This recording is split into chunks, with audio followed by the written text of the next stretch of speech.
পাড়ার রবীন্দ্র জয়ন্তী অনুষ্ঠানে লালিকে প্রথম দেখেই তার প্রেমে পড়েছিল প্রবীর। এরপর দুজনের প্রায়ই দেখা হয়েছে, কখনো গঙ্গার পাড়ে, কখনো নলবনে, আবার কখনো পঞ্চবটিতে। অনেক মধুর মুহূর্ত কেটেছে হাতে হাত আর চোখে চোখ রেখে। এবার তারা ঠিক করেছে সেটেল করবে। লালিমাকে ভালোবেসে সবাই ডাকে লালি। ও একটা এনজিওতে কাজ করে। প্রবীর একটা নামকরা ব্যাংকের ম্যানেজার। সেটেল করার ডিসিশন নেওয়ার পর থেকে দুজনের মনে ফুরফুরে দক্ষিণ হাওয়া। প্রজাপতির মতো ডানা মেলে উঠতে থাকলো ওদের দুজনের মনের বনে। আজই প্রবীর ফোন করে তাদের সেই প্রিয় রেস্তোরাঁতে বিকেলে দেখা করতে বলে। যথাসময়ে নির্দিষ্ট কেবিনে এসে বসল লালি। প্রবীর অপেক্ষা করছিল সেখানে।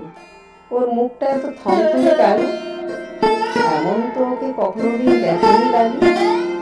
ব্যস্ত হয়ে জিজ্ঞেস করলো, কি হয়েছে প্রবীর? আজ তোমাকে? কথা শেষ হওয়ার আগেই কোনো ভনিতা না করেই প্রবীর বলল, আমার এক কলিগের কাছে জানলাম তুমি কাল সন্ধ্যায় সোনাগাছির রেড অ্যালার্ট এরিয়াতে ঢুকেছিলে। তুমি কি তোমার এনজিওর কোনো কাজ? না, আমি আমার মায়ের সঙ্গে দেখা করতে গিয়েছিলাম। সোজা স্পষ্ট উত্তর দিল লালিমা। বিস্মিত প্রবীর, তোমার মা ওখানে? হ্যাঁ, মায়ের খুব শরীর খারাপ, তাই আমি তো ওখানে প্রায়ই যাই। কই, তুমি তো আমাকে কখনো বলনি। তুমি তো কখনো জানতে চাওনি। তোমার মা কি তাহলে?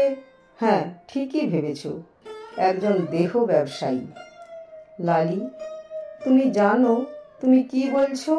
হ্যাঁ, না জানার কি আছে? এতে আমার কোনো লজ্জা নেই। আমার মা তো শখ করে এই পথটা বেছে নেয়নি। এই সমাজ, এই সংসার এটা থেকে বাধ্য করেছে। আমি জানি না আমার বাবা কি, আমার মাও জানে না। তবু ওই মায়ের আদর, যত্ন, মায়া, মমতার কোনো ঘাটতি ছিল না। দু হাত দিয়ে আগলে আমাকে বড় করেছে। কিছুক্ষণ চুপচাপ বসে রইল প্রবীর। তারপর বলল, তাহলে তুমি এখন এই এনজিও থেকে সোশ্যাল সার্ভের জন্য কয়েকজন ও পাড়াতে গিয়েছিল বছর 10 আগে। আমার গানের গলা আর লেখাপড়ার প্রতি ইন্টারেস্ট দেখে আমাকে নিয়ে এসেছিলেন। ওদের সহমর্মিতায় আর সহযোগিতায় আমি আজ এখানে। তা বলে তো আমি আমার রুটকে ভুলে যেতে পারি না। এক নাগাড়ে কথা বলে থামে লালিমা। তারপর সারা কেবিন জুড়ে শুধুই নীরবতা। কোনো কথা হয়নি দুজনের। ছন্দটা কেমন যেন কেটে গিয়েছিল।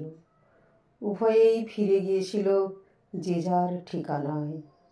রাতে একটা মেসেজ এলো লালিমার মোবাইলে, সরি, আমি এতটা জেনারাস আর ব্রেভ হতে পারলাম না প্রবীর।